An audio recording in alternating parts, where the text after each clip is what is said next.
relationship can be very dicey.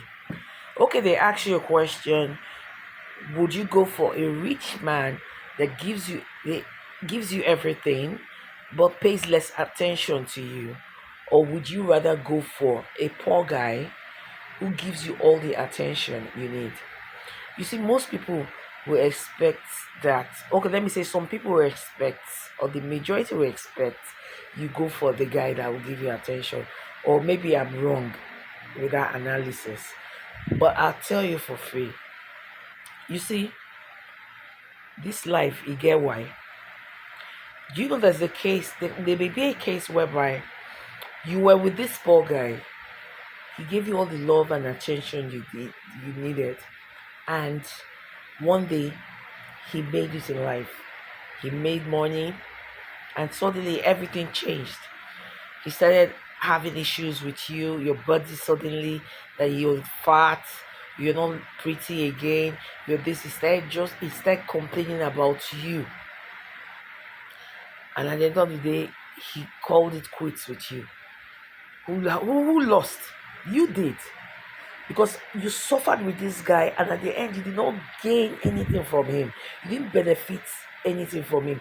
I'm not saying that relationship should be transactional, but you can't be with a guy and not benefit something from him, because he's already benefiting something from you, if you understand what I mean. So you should be able to benefit something from the guy, at least his love, his care, and he should be able to, at least take care of some certain needs of yours. Not that you're totally dependent on him. You understand? At least you should still do something for yourself. But you lost with the poor guy because he ended up dumping you when he made the money. But going to the rich guy, even if the rich guy dumps you, if you're the smart one, an intelligent one, wise one, at least he's giving you money. You'll be saving or use it to add value to your life. Either you use it to learn a trade or course or something to better your life.